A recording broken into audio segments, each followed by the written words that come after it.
Hello everyone. देखिए, मैंने एक यूट्यूब चैनल बनाया है। अब सवाल उठता है कौन मेरा वीडियो देखे और कौन मेरा वीडियो ना देखे।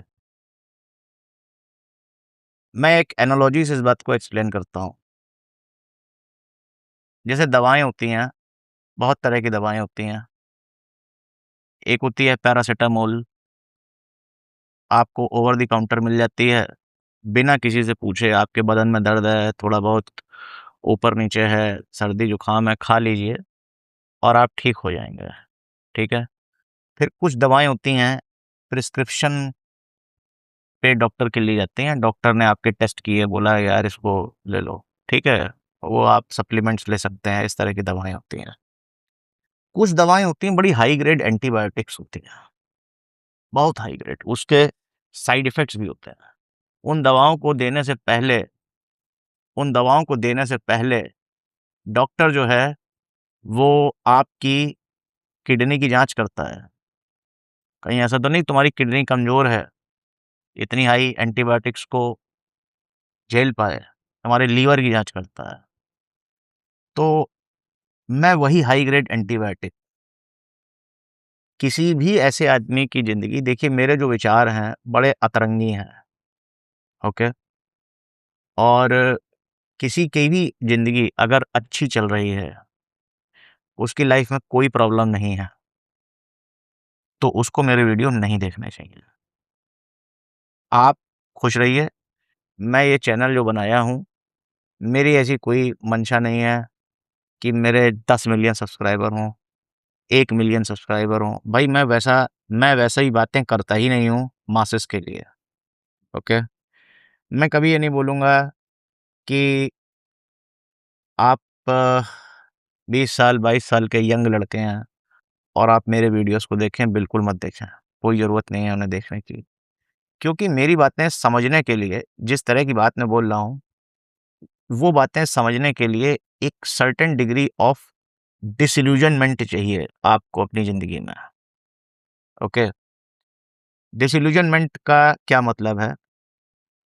जब हम ज़िंदगी शुरू करते हैं, तो हमको सब कुछ हंकी-डोरी लग रहा होता है कि नई नौकरी है, नया पैसा है, नई शादी है, नई बीवी है, हेल्थ भी बढ़िया है, माँ-बाप भी खुश हैं, everything is in a honeymoon period.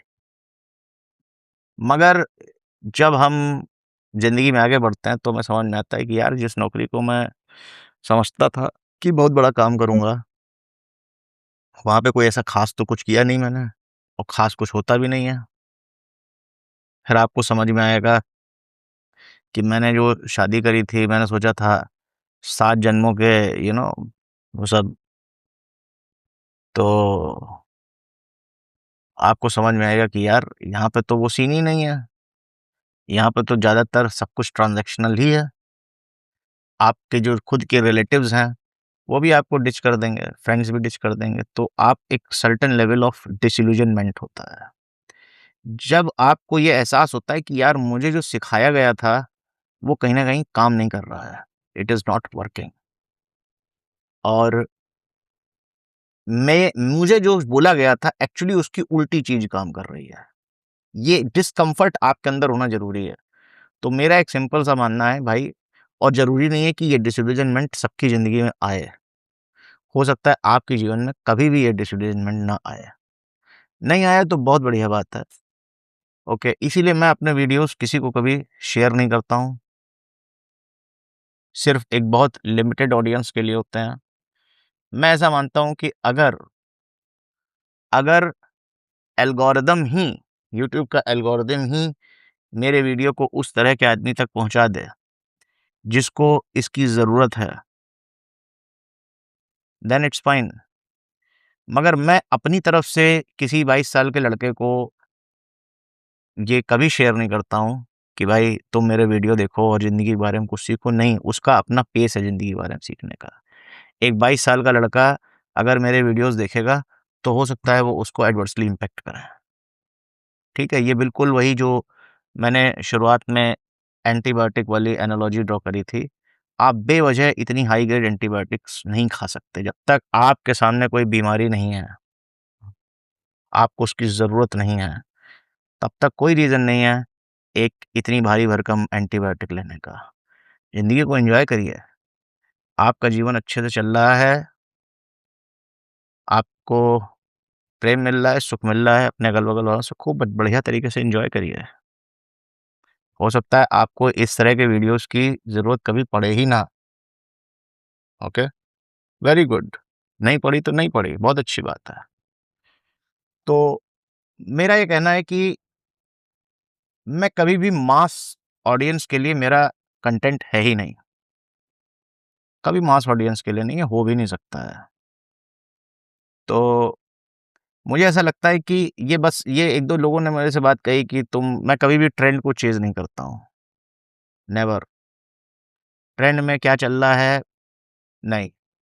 मुझे जब मैं कभी भी रिसर्च नहीं करता हूँ, टॉपिक्स की रिसर्च नहीं करता हूँ।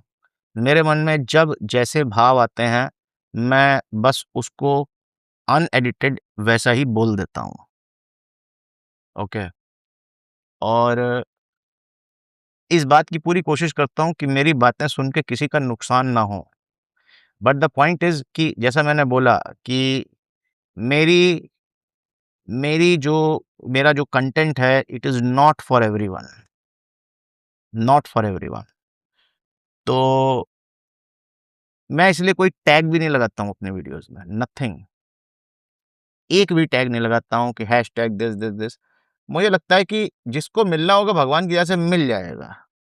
मैं किसी को शेयर नहीं करूँगा। जिसको इस दवा की ज़रूरत होगी, उसके पास ये दवा पहुँच जाएगी।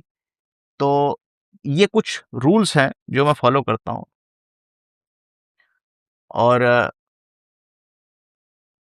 तो अगर किसी को लगता है कि मेरा कंटेंट करेक्ट नहीं है, हाँ, अगर आपको ऐसा लग रहा है कि मेरा कंटेंट करेक्ट नहीं है, मैं जो बात कर रहा हूँ, वो सही नहीं है पूरी तरीके से, then you are not the right person to consume that content. आप तुरंत इससे अलग होइए, क्योंकि ये बिल्कुल ऐसा ही है जैसे आपने एक एंटीबायोटिक खाई और वो आपके शरीर पे रिएक्शन करी, आपको वो सूट नहीं करी दवा, तो कोई ज़रूरी नहीं है कि उसकी डोज़ आप आगे कंटिन्यू रखें, ठीक है? तुरंत उसकी डोज़ आप बंद कर दें, वही समझदारी है। Same thing applies to the videos I am making, okay? तो होप ये मैं कोशिश करूँगा कि ये वीडियो मेरे चैनल के इंट्रोडक्शन में भी मैं डाल दूँ, ताकि लोगों को कोई कन्फ्यूजन ना रहे।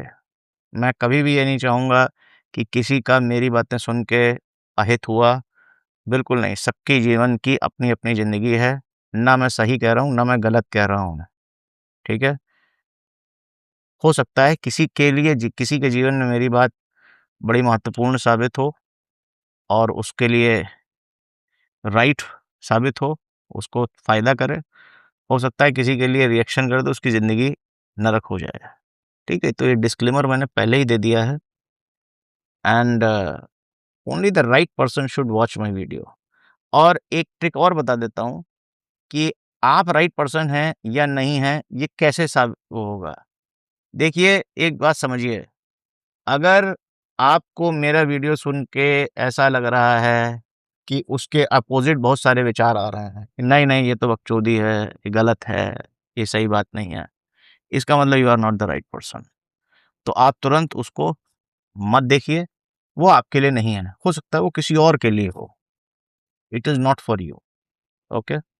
और ये बात मैं किसी से नाराज़ होके नहीं कह रहा हूँ, बहुत ही दिल से कह रहा हूँ कि भाई अपने आप को सेव करिए, अननेसेसरी की चीज़ें मत देखिए। अगर कोई चीज़ आपको नहीं समझ में आ रही है, इसका मतलब आपका अस्तित्व, आपकी पूरी जो यू नो बीइंग है, वो इस बात को चिल्ला-चिल्ला के कह रही है कि this is not for you, तो आप उसको मत देखिए, okay? Thank you very much guys. जय श्री राम, राधे-राधे।